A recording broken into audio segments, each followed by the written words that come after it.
So the Federal Reserve today decided to cut interest rates by 50 basis points. What does this mean for people like you and I? Let's go ahead and jump right into it.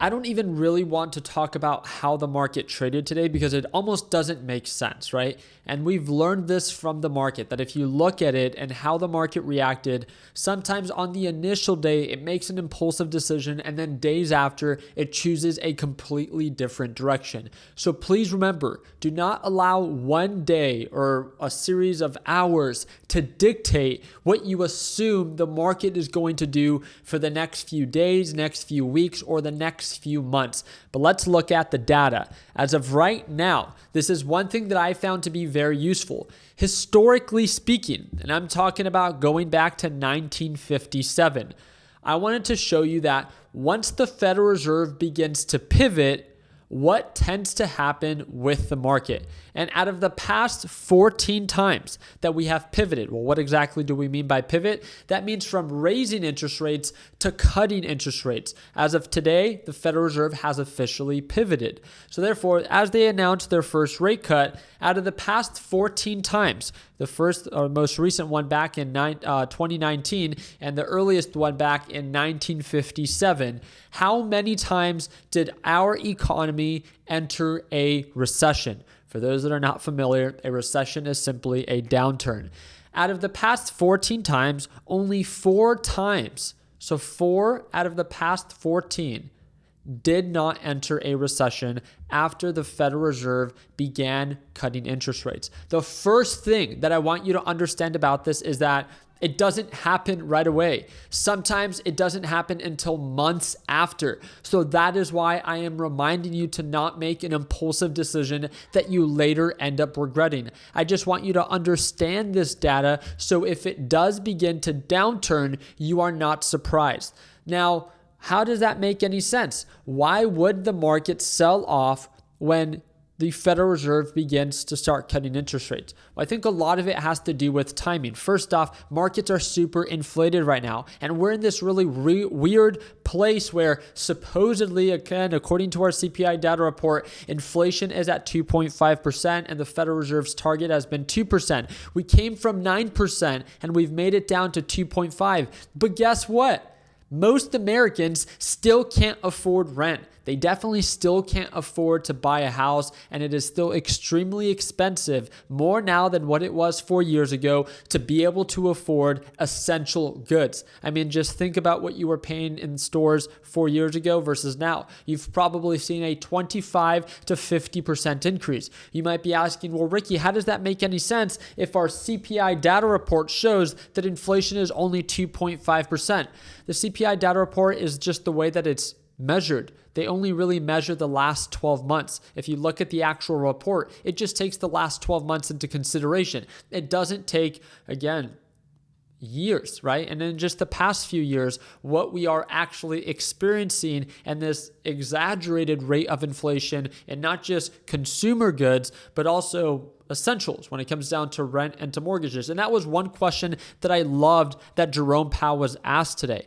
They asked him a very simple question, and he kind of dodged it. I'm not too sure if it was just me, but I felt like Jerome Powell today was a little iffy. I don't know how to put it. He's always very confident. He's very stern with what it is that he is saying. And today he kind of seemed like he was bouncing around his words. And he got asked a very simple question where, okay, well, what happens if the Federal Reserve starts to cut interest rates? And just like many of you guys know, it's normally a good thing when they start to cut interest rates, because when they cut interest rates, they make it less expensive for businesses and people like you and I to borrow money. And just think about that, just in a very simplistic way.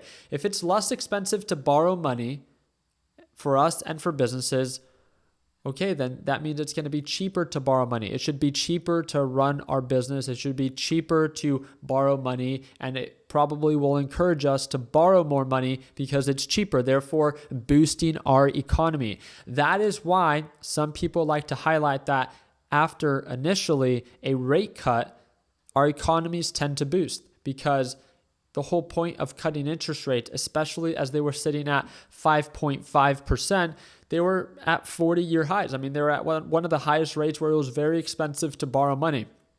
Now, they began cutting interest rates. So yes, technically, it should start to get cheaper to take out a mortgage, to take out a car loan. Your credit card bill or your credit card interest should technically be cheaper. But the idea behind that is the question that Jerome Powell was asked was, well, how will the housing markets react? Because already Americans cannot afford to buy a home.